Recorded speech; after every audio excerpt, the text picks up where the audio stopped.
It came from the stars, a being forged from pure malevolence. Its sole reason for existing is to consume the energy from all life forms. Its name is the... Wheelie, blast it! How many times do I have to tell you to stop screwing up my intros? Friend find, kiss my behind. Alright, enough of this. Hello everybody, I am Baltmatrix, and this is The Fallen from Transformers Studio Series. It's a leader class, and I picked it up at the Big Bad Toy Store. I will be the first to admit I was very worried about this figure, but I shouldn't have been. It's great. There are a couple of minor little things and quibbles that I have with it, but overall, it is fantastic, and is quite honestly the best figure that we could have gotten for this thing. The Fallen feels like a proper leader class figure. I mean, it scales in exactly the same height as the, well, Dinobots, and it is much bigger than Prime over here. Now, I realize this is a Earthrise Prime mold, not the movie Prime mold, but I really don't feel like transforming movie Prime, plus I'm not exactly sure where it is. Now, another good figure to scale this to is Studio Series Jetfire, who we have here covered in dust. No, I really haven't transformed this Jetfire all that much, and I never reviewed it either. Maybe I should. Anyway, I also found a movie Prime figure in vehicle mode. Wow, I had not transformed that Prime figure in a long time. I had forgotten how complicated that is. Anyway, here's a side scale between Studio Series Voyager Prime, Leader Class Jetfire, and Leader Class The Fallen. The Fallen comes with a few accessories, the first of which is his mask, which is so nice. This thing is detailed and it is beautiful. It has wonderful coloring. The silver up at the top is exquisite, and then the just detail straight down is absolutely immaculate. That's where all the paint apps went, is into the face, or the mask. The other bits of detail and molding are really good on this figure, and it has a good range of posability, which we'll get into in a little bit. Just the overall aesthetic of the thing is striking. It looks absolutely phenomenal. I mean, look at this. Look at the toes. Even the toes are individually posable, unlike the original The Fallen figure from the ROTF line.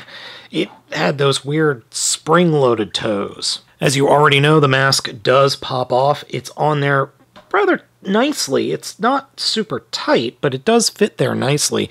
And then you're left with whatever the hell this is. Normally, I don't get mad at face sculpts, but this is just bad design, and that's from the movie. The movies had absolutely terrible design when it came to the head sculpts of, or the head sculpt of this character. Just looks so doofy. It kind of reminds me of like a really dumb Pokemon. The figure possesses light piping, and it is more apparent in this form because you could see the orange of the eyes. It actually glows through.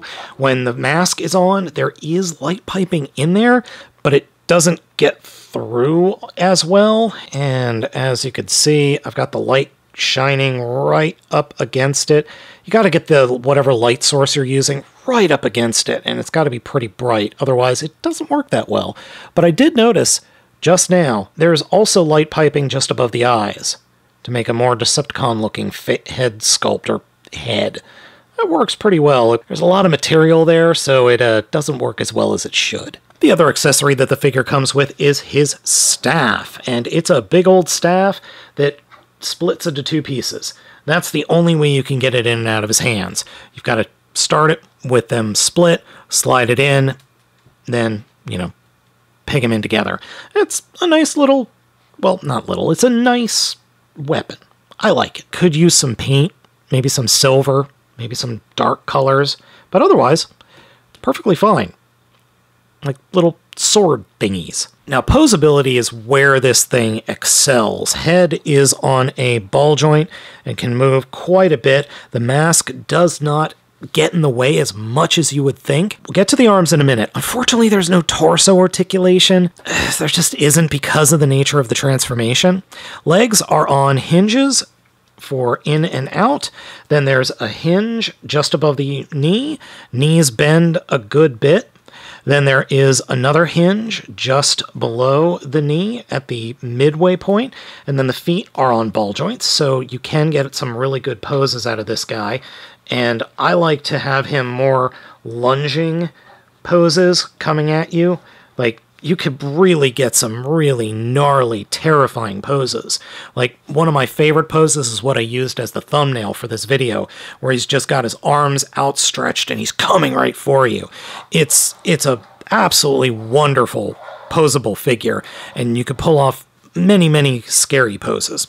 Now, the arms. Let's talk about the arms. They're actually quite posable, except for these back pieces. They're a little weird, but thankfully, they're not that bad. So there is a swivel in the shoulder, a hinge just below that, and then part of the transformation has a hinge at the shoulder so you can lift the arm up. There is a swivel just above the elbow. Elbow bends plenty so he can smack himself in the face. Then there is a swivel at the wrist, and then his wrists can collapse, or hinge at the wrist, I should say. So he's plenty posable.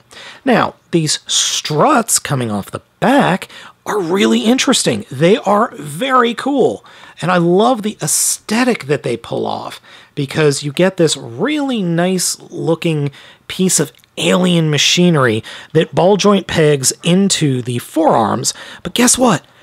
Those ball joints aren't very tight, and they pop out really easy. And I swear they're supposed to spin and rotate, or they do move, so you can see they do move, but the ball joint is not that tight, so they pop off more than anything. And I'm fine with that, because that allows you to pull off and kind of fake some poses, so you can have the piece pointing up and look like it's attached to the arm when it really isn't. I actually appreciate that. Now, there is double hinging going on here, which is very cool. So that's its default position, and then it hinges all the way up, double hinges, and then ball joint. So a lot of movement there. Now for the transformation, it unpegs from the back for the transformation. So you could lose these, and overall the figure would be okay, but the transformation would be a bit limited. And they just peg right into the back like that. So there's a ton of posability options for this guy, which, yeah, it isn't perfect. It is a little top heavy, but every pose I put him in, whether it's intentional or accidental, the Fallen's transformation is actually very simple. It's shockingly simple. To start off with, come to the back and unpeg the extra, I guess, appendages? Just unpeg them, and you know what? We could just pull them off and leave them off to the side for right now. Then come to the shoulders, and these little spikes at the top of the shoulders, fold them in, like so. Then take the arms and fold them all the way out so the figure is T-posing. Yes, that looks ridiculous, I know. Then turn them so that the armpits are pointing forward. Fold the arms straight up, and like that, and then push the head, well, as down as far as it'll go. Then grab the belly in the midsection and unpeg it, and then hinge it up over the Fallen's face. Now, there is a little hinge, extra hinge here attached to the belly that is an extra click.